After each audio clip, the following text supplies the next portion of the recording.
हरियाणा की हर अपडेट के लिए बेल आइकन दबाएं और सब्सक्राइब करें STV हरियाणा न्यूज।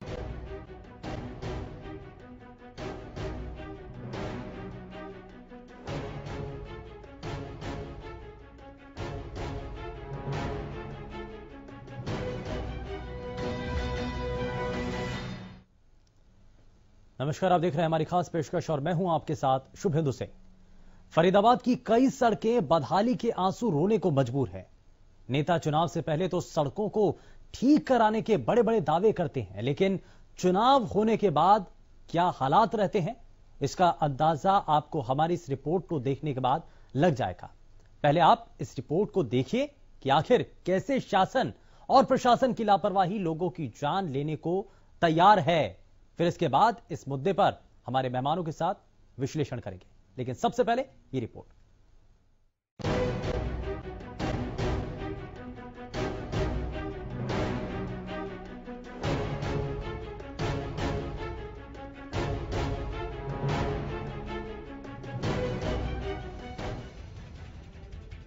ये राह नहीं आसान, बस इतना समझ लीजिए, गड्ढों में सड़कें हैं, जान बचाकर निकलना है।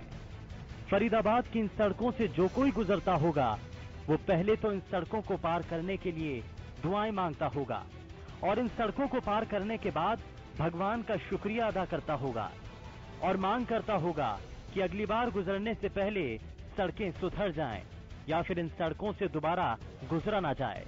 और ऐसा हो भी क्यों ना, क्योंकि यहां से गुजरने वाले राहगीरों ने अब शासन और प्रशासन से उम्मीदें खो दी हैं। NIT फरीदाबाद की बल्लभगढ़ से सोहना रोड और सेक्टर 25 फरीदाबाद की सड़कों में ऐसे गड्ढे बने हैं कि एक बार को तो देखने वाला भी सोचे कि यहाँ शायद सड़क ही गड्ढों में बनी होगी। इस समय फरीदाबाद के सेक्टर 12 में और यहाँ से कुछ दूरी पर कोर्ट है और DC साहब में यहीं बैठते हैं और आप देख सकते हैं मेन रोड है। इस तरीके के हालात यहाँ रोड पर बने हुए हैं। मैं आपको दिखाना चाहता हूँ जिस तरीके से गड्ढे हैं और गाड़ी किस तरीके से चल रही है, आप अच्छी तरह से देख सकते हैं। पूरा रोड जो है बुरी तरीके से जो यहाँ पर टूटा पड़ा है और ये पूरे रोड की यही हालत है। कहीं ना कहीं लोगों को किस तरीके की परेशानी हो रही होगी ये आप समझ सकते हैं। ये सड़क मुख्य सड़क है, DC ऑफिस तक जाती है। बावजूद इसके सड़कों की खस्ता हालत है।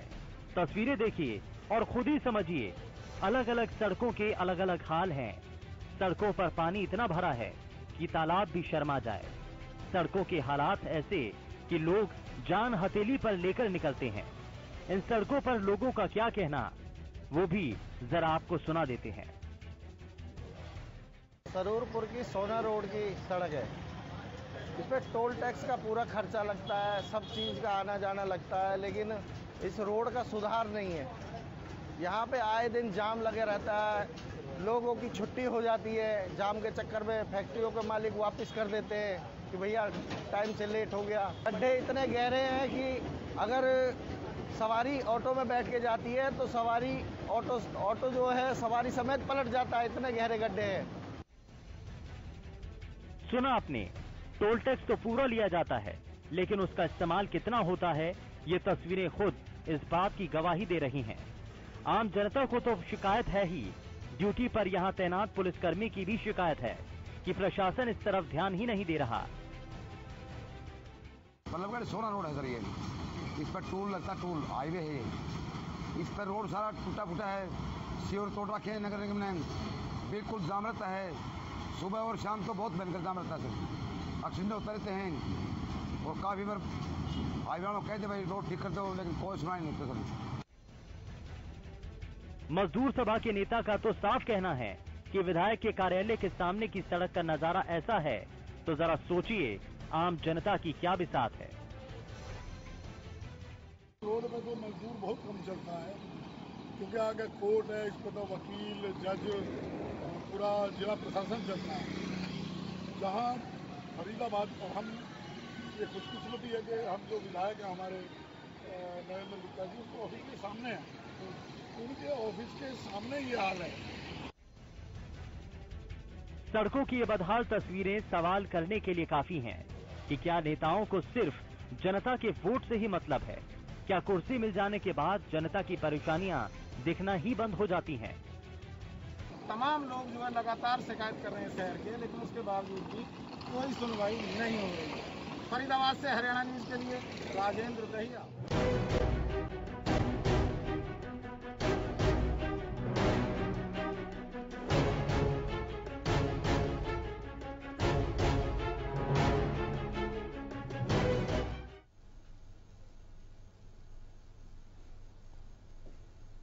तो ये राह बिल्कुल भी आसान नहीं है और इस राह पर चलना और भी ज्यादा मुश्किल भरा हो जाता है, क्योंकि आप अगर इस रास्ते पर चलेंगे तो बमुश्किल आपको कुछ ही दूरी पर कोई ना कोई हादसा जरूर होता हुआ नजर आएगा।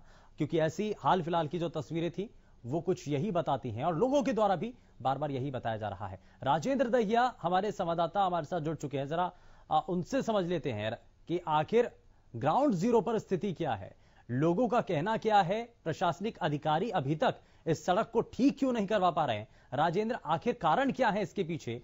लंबे अरसे से मांग की जा रही है कि इस सड़क की बदहाली को दूर किया जाए, इस सड़क को बनाया जाए, लेकिन सड़क में गड्ढे या गड्ढे में सड़क, कहना बड़ा मुश्किल।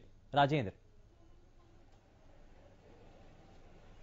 शुभेंदु, बिल्कुल मैं आपको बताना चाहूंगा, जिस तरीके से एक ये रोड है और ये ही नहीं, पूरे फरीदाबाद के जो रोड हैं जहां पॉश एरिया है वो सभी टूटे हुए हैं। इवन जो फरीदाबाद के विधायक हैं नरेंद्र गुप्ता, उनके कार्यालय के बाहर भी जो रोड है वो बुरी तरीके से टूटा हुआ है, लेकिन बनवाने के लिए कोई भी आगे नहीं आ रहा है। यहाँ तक कि ना तो कोई नेता बोलने के लिए तैयार है और ना ही कोई निगम का अधिकारी। लगातार जो है जनता शिकायतें दे रही है, नेताओं को भी, अधिकारियों को भी, लेकिन उसके बावजूद भी इसका कोई हल नहीं निकल रहा है। आखिर कारण क्या है ये किसी को नहीं पता है, जबकि जनता पूरी तरह से त्रस्त है और कामगारों के लिए तो काफी परेशानी खड़ी हो रही है, क्योंकि रोजाना उनको ड्यूटी जाना पड़ता है, कभी लेट हो जाते हैं, कभी हादसा हो जाता है, तो कहीं ना कहीं लोग परेशान नजर आते हैं। जी शुभेंदु। लेकिन राजेंद्र, कारण क्या है? मैं ये जानना चाह रहा हूं कि क्या इसका अभी तक फाइल या प्रपोजल सड़क को बनाने का आगे बढ़ चुका है, या अभी तक फाइल आगे बढ़ ही नहीं पाई है? इस सड़क को बनाने के लिए अभी तक कोई रोड मैप तैयार ही नहीं किया गया। कहां तक पहुंची है कहानी? शुभेंदु, बिल्कुल ना तो कोई निगम अधिकारी इस बात का जवाब देने के लिए तैयार है और ना ही कोई नेता देने के लिए तैयार है। तो इस बात का पता कैसे लगेगा कि फाइल कहाँ है, या लगी भी है या नहीं लगी है? लगातार लोग ऑनलाइन भी शिकायतें कर रहे हैं, सैकड़ों शिकायतें आप देख सकते हैं उनकी वेबसाइट पे जाके लोगों ने की हुई हैं, लेकिन उसके बावजूद भी कोई सुनवाई नहीं है। तो कहीं ना कहीं लापरवाही मानी जाएगी और ये एक बड़ी लापरवाही है। जिस तरीके से लोग आए दिन हादसे से ग्रस्त हो रहे हैं, तो कहीं ना कहीं लोगों के लिए परेशानी होती है। एक महिला भी हमारे साथ, इनसे पूछ लेते हैं, कितनी परेशानी आपको होती है? बहुत परेशानी है, सुबह जाते हैं ड्यूटी तो फंस जाते हैं, रोड एक्सीडेंट का भी खतरा है, रोड पानी निकलने की भी जगह नहीं है, बारिश में कोई भी मतलब सही तरह से कोई काम नहीं, ना कोई सुनता है। तो कोई नहीं सुनता है, इनका कहना ये है। लगातार शिकायतें भी दी गई हैं, तमाम जो लोग हैं वो परेशान ही नजर आते हैं। लेकिन राजेंद्र, शिकायत की गई, सुनवाई नहीं होती है। स्थानीय विधायक से जब इस बारे में पूछा गया या उनको जब बताया गया, हालांकि उनको बताने की जरूरत भी नहीं, क्योंकि आप बता रहे हैं कि उनके घर के सामने की सड़क भी टूटी हुई है, तो उनको ये सब चीजें पता होने के बाद क्या उनके द्वारा कदम उठाए जाने की बात है? क्या उसको लेकर के कोशिश की जा रही है? उनसे कुछ बातचीत की गई इस पर?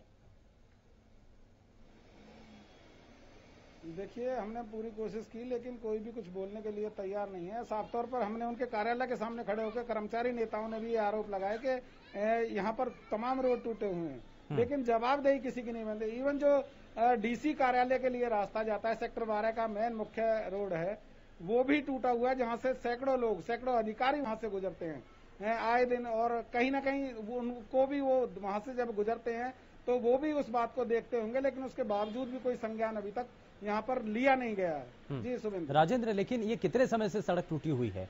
कितना समय हो चुका है कि इस सड़क को बनाया नहीं गया या इस सड़क को रिपेयर नहीं किया गया? कितना समय हो चुका है?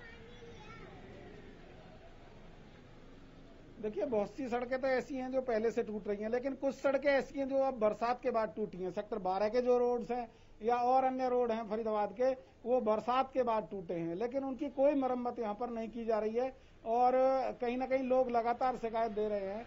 उसके बावजूद भी कोई सुनवाई यहाँ पर शुभेंदु होती हुई नजर नहीं आ रही है। राजेंद्र, जरा तस्वीरें दिखाइए और बताइए और लोगों से भी जरा बातचीत करिए कि वो आखिर इस विषय पर क्या कह रहे हैं, क्या क्या परेशानियां हैं, कितने समय से ये रोड नहीं बना है और कहां कहां तक वो गुहार लगा चुके हैं? पूछ लेते हैं, हमारे यहाँ एक जा रहे हैं सज्जन, इनसे भी जान लेते हैं।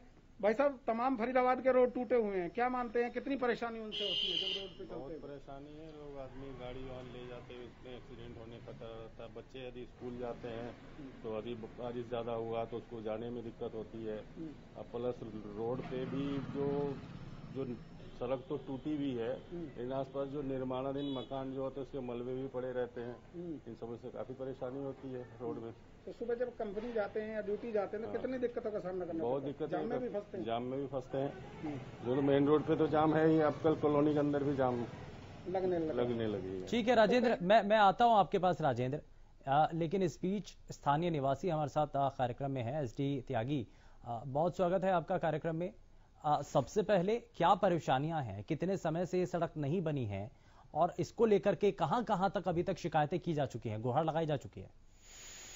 हाँ जी, मैं बोलूं? जी बताइए। हाँ, इन तीन सड़कों का मैंने जिक्र किया है। एक तो मैं पहले दोबारा आपको बता दूं जी, हार्डवेयर चौक से लेके दीप सिंह चौक तक, वर्लपूल चौक से लेके सारन चौक तक, ये 3 सड़कें, ये 2 मैंने बता दी जी। और स्टेडिया चौक से लेके पुरानी प्रेस कॉलोनी तक, ठीक है। ये तीनों सड़कें इतनी चौड़ी हैं और इतना इन पर आवाजाही होती है कि जो फरीदाबाद की कम से कम Sanjay colony, Dabua colony, Parvatiya colony, Jawahar colony, Nangla colony और 2-3 गांव, उनमें जो मजदूर वर्ग रहता है, मिडिल बिजनेसमैन रहते हैं, ठीक है, उनकी आवाजाही इतनी होती है और ये लगभग पिछले 10 सालों से बरसात में इसमें गड्ढे हो जाते हैं। गड्ढों को प्रशासन भर देता है क्योंकि ये इंडस्ट्रियल एरिया, यानी कि आप कह रहे हैं कि 10 साल पहले ये सड़कें बनी थी, उसके बाद थोड़ा रिपेयर कर दिया जाता है, लेकिन बनाई जो गई थी वो 10 साल पहले गई थी। हाँ, और गड्ढे इतने गहरे गहरे हो रहे हैं, इन तीनों सड़कों को सीमेंटेड बनाने की बहुत ज्यादा आवश्यकता है, इनको नहीं बनाया जा रहा। नहीं तो इस बारे में अधिकारियों से या नेताओं तक ये बात पहुंची है कि सड़कें खराब हैं, टूटी हुई हैं और इनको बनवाना है? विधायक जो है ना NIT 86 के जी, उन्होंने ये मसला चीफ मिनिस्टर, नगर निगम कमिश्नर और सबके संज्ञान में लाए हो। और मैंने भी, मैं अपनी बात बता रहा हूँ, नेशनल पेपर्स में, लोकल प्रेस में, सबको इसको बार बार मैं पिछले 6 महीने से तो मैं उठा रहा हूँ कि यहाँ एक्सीडेंट हो रहे हैं, यहाँ ट्रक खड़े रहते हैं, यहाँ पैदल आदमी का साइकिल मोटरसाइकिल पर निकलना मुश्किल हो रहा है, लेकिन प्रशासन कुंभकर्ण की नींद सोया हुआ है। नहीं तो नेता इस पर, विधायक क्या संज्ञान नहीं ले रहे हैं? वो क्या नहीं इस मामले को उठा रहे? विधायक है कांग्रेस का एक जिद में, तो उसने लिख के दे दिया आगे। पहले तो खैर उन्हीं के पास थी सत्ता भी, ये तब भी नहीं बन पाई सड़कें। अब उन्होंने लिख के, चिट्ठी लिख के उन्होंने नगर निगम में दी है, इसकी कॉपी मुझे भी भेजी कि देखो जी मैंने तो चिट्ठी लिख दी। विधायक ने तो लिख के चिट्ठी नगर निगम कमिश्नर को दी है। मेरी आवाज तो कुछ अभी भरोसा लगता है आपको कि सड़कें बन पाएंगी या नहीं बनेगी? आपको क्या लगा? जिस तरह उदासीनता है और लापरवाही है प्रशासन की और सरकार की, मैंने तो ये निवेदन किया था, पीछे मुख्यमंत्री आए थे यहाँ, कि मुख्यमंत्री साहब को औचक निरीक्षण करना चाहिए, यहाँ आना चाहिए मजदूर बस्तियों में, तब ये सड़क बन जाएंगी।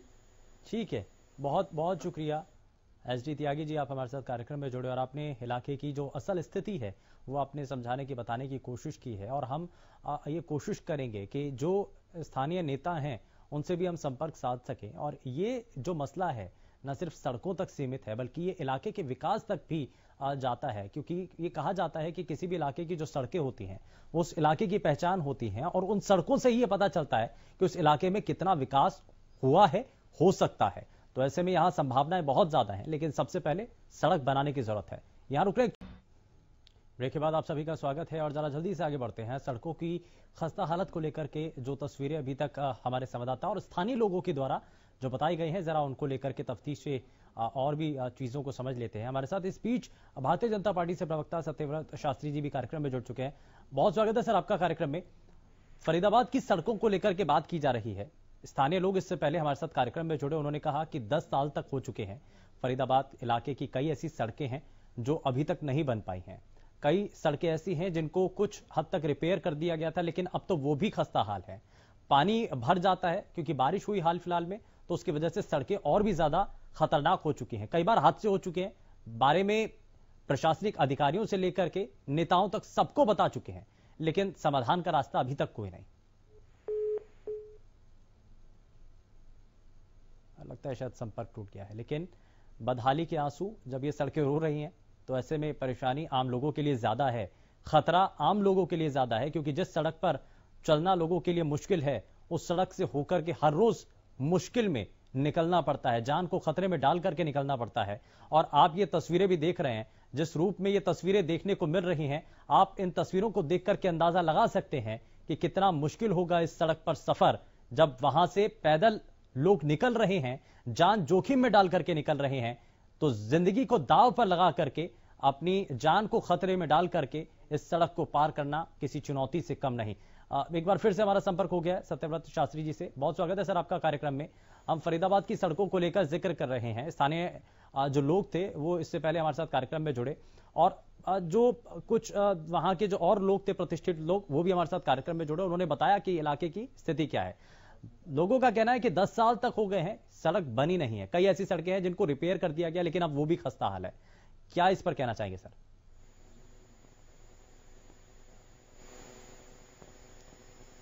सत्यव्रत जी, मुझे सुन पा रहे हैं आप?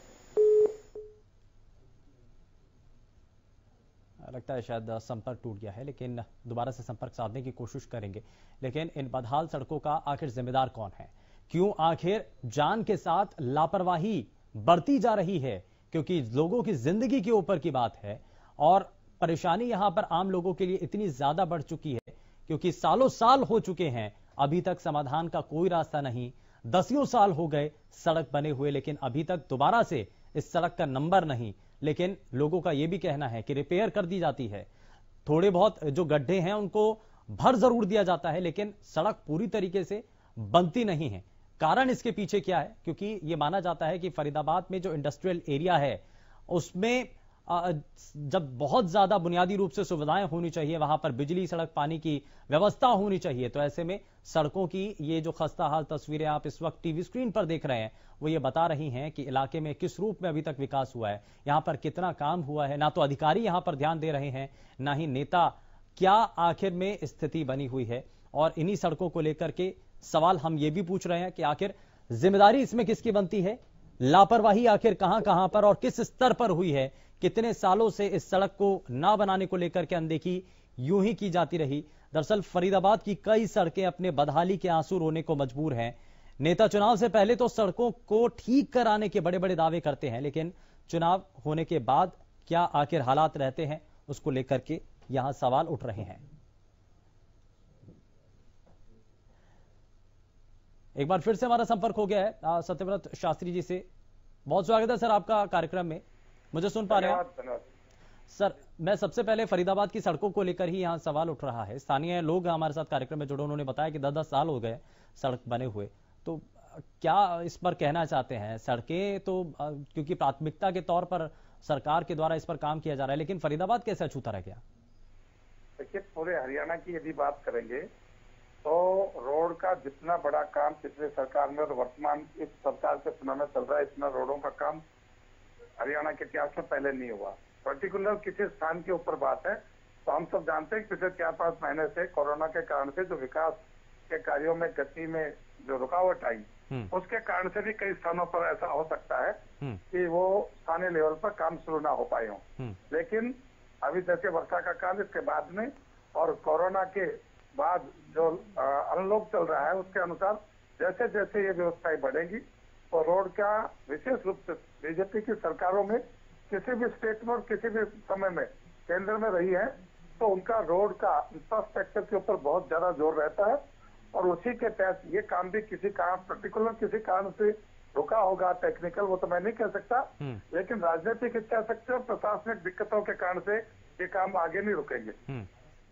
ठीक है, यानी कि सर आपको उम्मीद है कि इस सड़क को जल्द से जल्द बनाया जाएगा। कोरोना की वजह से कुछ काम जरूर अधर में रह गया होगा, लेकिन इस बीच हमारे साथ कांग्रेस पार्टी से प्रवक्ता सुरेश रोड जी भी कार्यक्रम में जुड़ चुके हैं। सुरेश रोड जी, बहुत स्वागत है आपका कार्यक्रम में। मैं सत्यव्रत जी इससे पहले बात बता रहे थे और वो कह रहे थे कि भारतीय जनता पार्टी की सरकार के कार्यकाल में सड़कें जो है बहुत तेजी के साथ बनी है।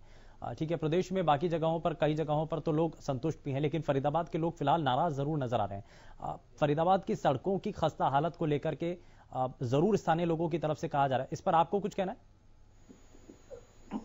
देखिए, फरीदाबाद की बात छोड़िए, हरियाणा प्रदेश में पहली बार एक इस टाइप का मटेरियल सड़कों पे बनाने की तो बात छोड़ो, आप ताकी लगाने के लिए भी जो उन पे पैच लगाते हैं वो भी एक ऐसा मटेरियल है जो सुबह लगाते हैं शाम तक साफ हो जाता है। ये हालात मुख्यमंत्री के होम जिले करनाल की है। आपने देखा होगा कि लोगों ने वीडियो बना के डाली है, जिस टाइप से कोई एक परत उतरती है, हाथ के साथ परत उतार देते हैं, सुबह ये बना के गए, शाम तक उसकी परत उतर जाती है। तो ऐसी टेक्नोलॉजी इन्होंने ईजाद की है। अभी ये पहली बार टेक्नोलॉजी है। आज तक तार कोल के बदरी की टाटियां लगा करी थी, सड़क की उसी मटीरियल की बनती थी, लेकिन ये पहली बार बदरी क्या मटीरियल लगाते हैं। कुरुक्षेत्र विश्व प्रसिद्ध है, गीता जयंती का इतना बजट है, 6-6 फुट के गड्ढे हो रहे हैं, 6 फुट कह रहा हूँ मैं, जिसमें कार और ट्रक पूरा चला जाता है नीचे। ये हालात है।